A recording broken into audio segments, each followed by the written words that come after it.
What's up, business besties? My name is Tala. Hopefully you found this video via Twitter or YouTube search.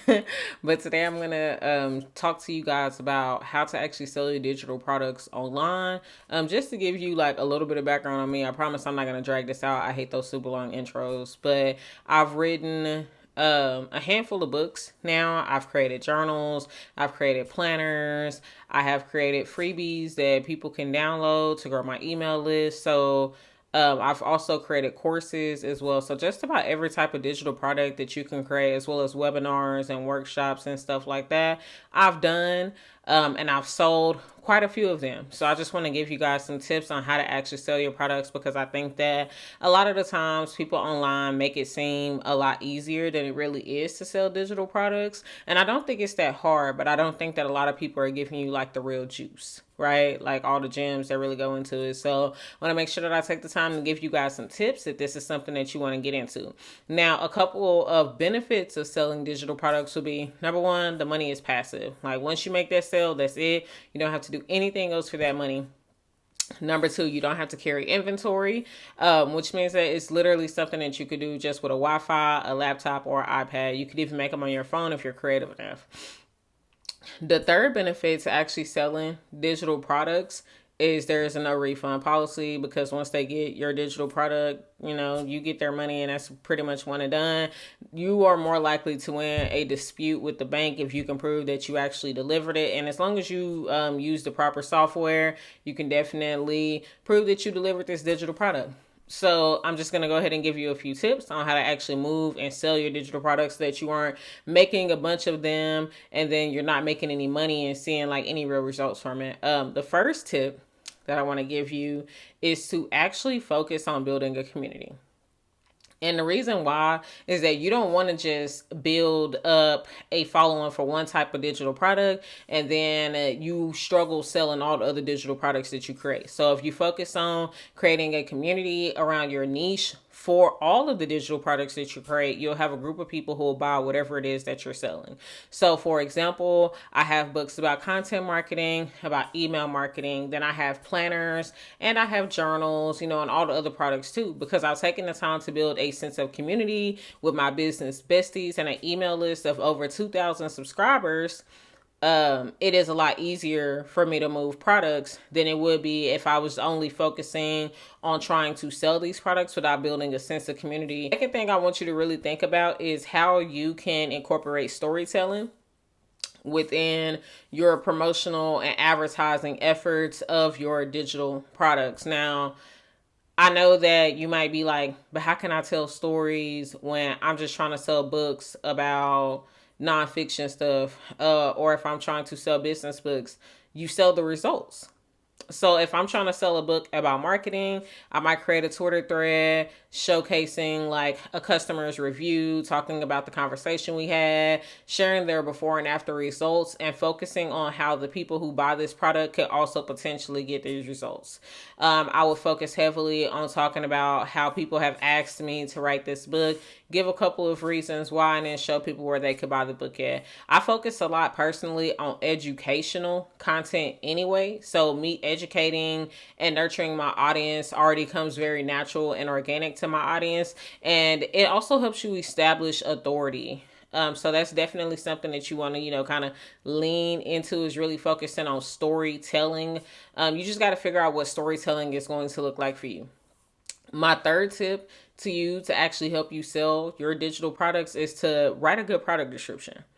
Don't just like throw a product description together. Take the time to learn copywriting. Take the time to incorporate storytelling, to incorporate a results-oriented product description. Make sure that all the information is valid, relevant, and up to date. Be sure to include emotions, and also be sure to make it friendly and inviting and warm, and to read as though a salesperson who was professional and experienced at what they do was actually the person trying to sell them that product right then and there. Your website should read and operate like a 24/7 salesperson when you are trying to sell a product of any kind. So if you don't have a good product description, it won't matter how much traffic you're driving back to your website, because nobody's going to buy anything with a trashy product description.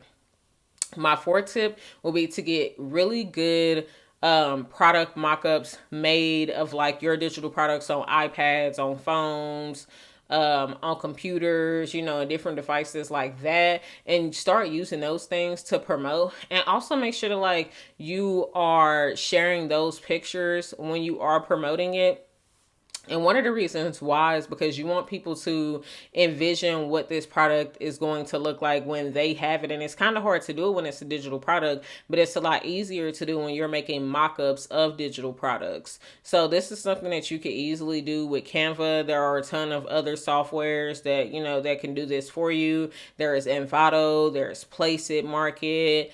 Then there's Canva, there's artboard.studio. And if you're good at Photoshop, you could definitely do like the Photoshop method as well. And I think there's one more. It might be InDesign. It might be called something else. It might be another software by Adobe that actually does like professional mockups. But yeah, whatever it is, you just want to make sure that you get some professional mockups made.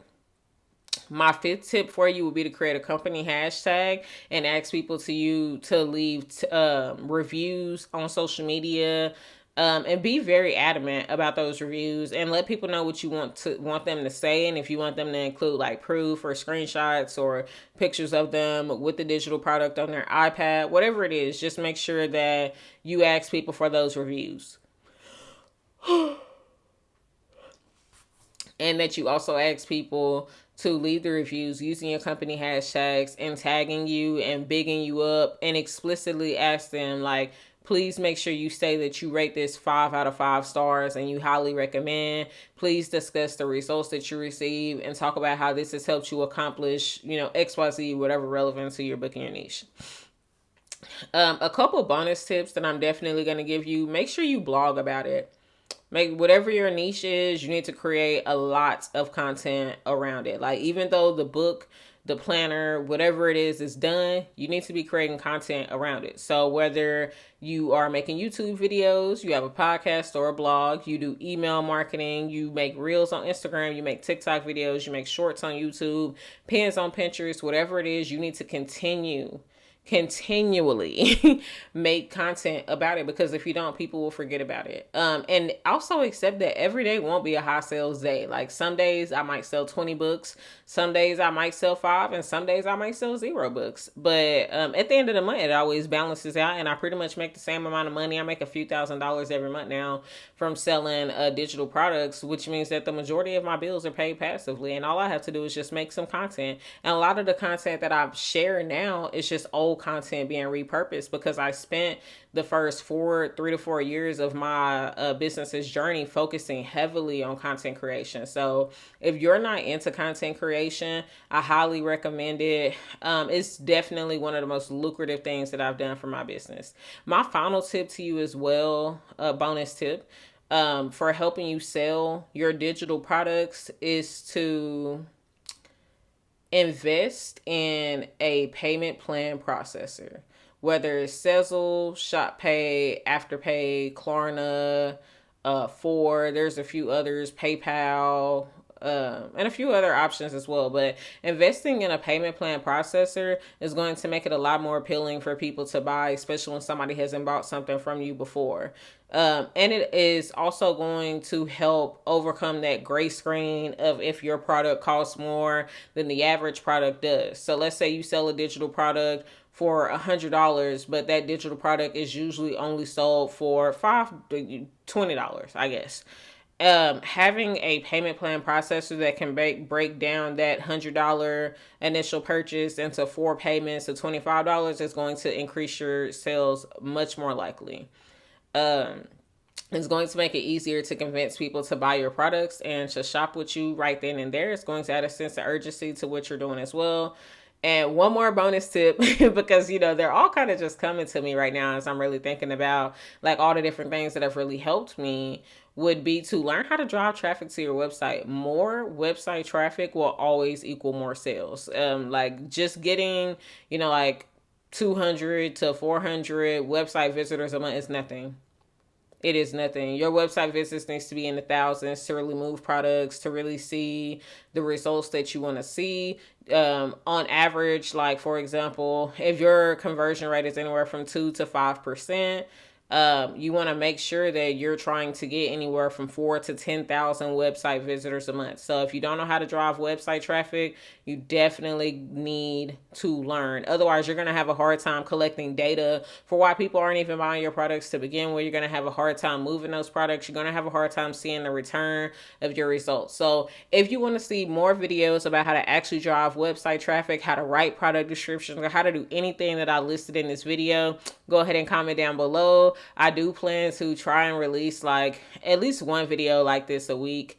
And really, just put the extra effort in to help you guys get to where you want to be. So if you enjoyed this video, make sure you share it on Twitter, tag me at the Marketing Bully, comment down below, use hashtag the Marketing Bully, shout me out and let me know how helpful this was to you. And also let me know what you plan to use specifically from this video to help you make better content and to help you come up with an actual strategy to sell your digital products. If you don't know how to make content, especially for Twitter, go ahead and check out one of my most recent videos where I talked about how to actually write tweets that sell. And in that video, I go over a lot about how I actually sell products using the internet. So thank y'all so much for watching this video. As always, I'll see you on the TL, and I hope you crush your goals this week, Business Bestie.